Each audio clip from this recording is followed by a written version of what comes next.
Hi guys, welcome back to another Bourbon Santa video. Today we're doing Bombergers, which is a Michter's special release. This is a legacy edition. They named these after the previous names of the Michter's distillery, Bombergers and Shinks, which I just did. This is the 2021 release, and this one's 108 proof, so a little higher proof than Shinks. And this one is not sour mash. This one's just Bourbon, Kentucky straight, small batch. So let's dig right in. I have Shinks here to compare it to, and I also have a Michter's American A1A, US 1, excuse me, A1A, US 1 American whiskey to kind of compare to see if we're in the same ballpark. Now there's a thing I mentioned about the Shinks. It says on the label bottled by Michter's. Doesn't say distilled by. Doesn't even say produced by, which could just be a huge oversight when they designed the label and they should have put distilled on there. If they made it, also could be that they are sourcing it. The label leaves that up for interpretation.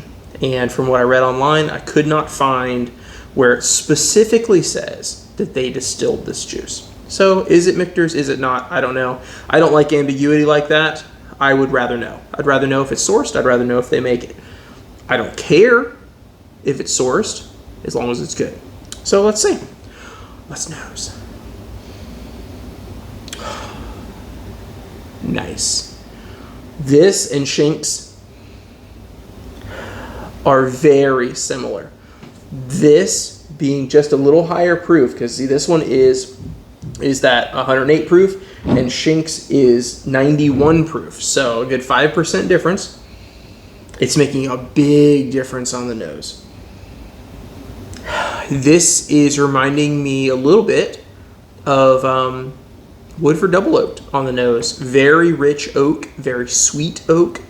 This is also aged in a very odd type of oak. And then the oak is air dried for 3 years, which is pretty long for most distilleries. They're not air drying oak staves that long anymore. The 2 years is usually the max. So this whiskey is a bit special. Very dark, very fruit forward. This one's so dark that it's almost giving me a date note. Still lots of chocolate, lots of really rich oak like the Shinks, lots of vanilla, little bit of red fruit, not quite cherry. On the Shinks it was running more like apple. This is a little more towards strawberry.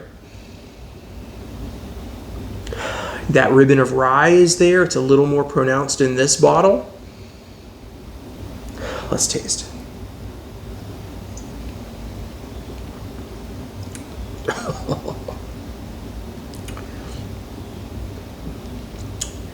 Wow.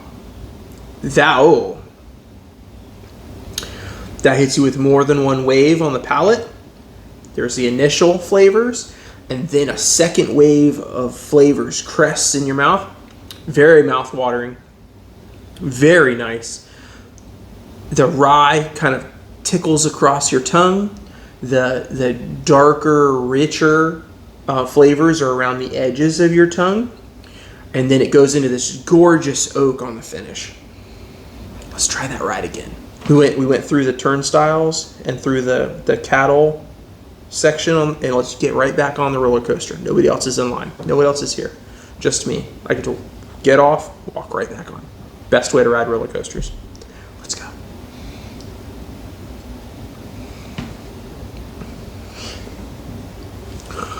Oh, there's a hint of black tea that showed up that time. Dark, rich, decadent. Oof. Oof.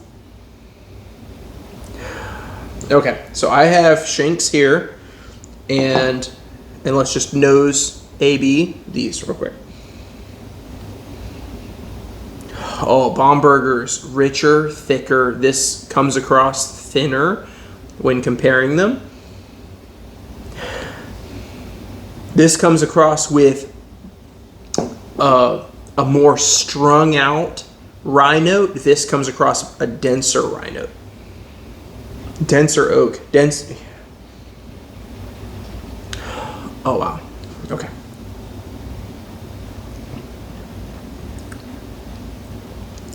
A little thinner.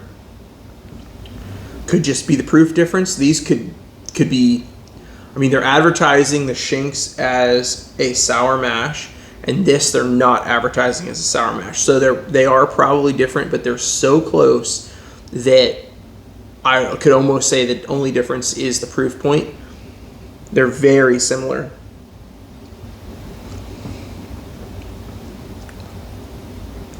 Oh, Bombergers.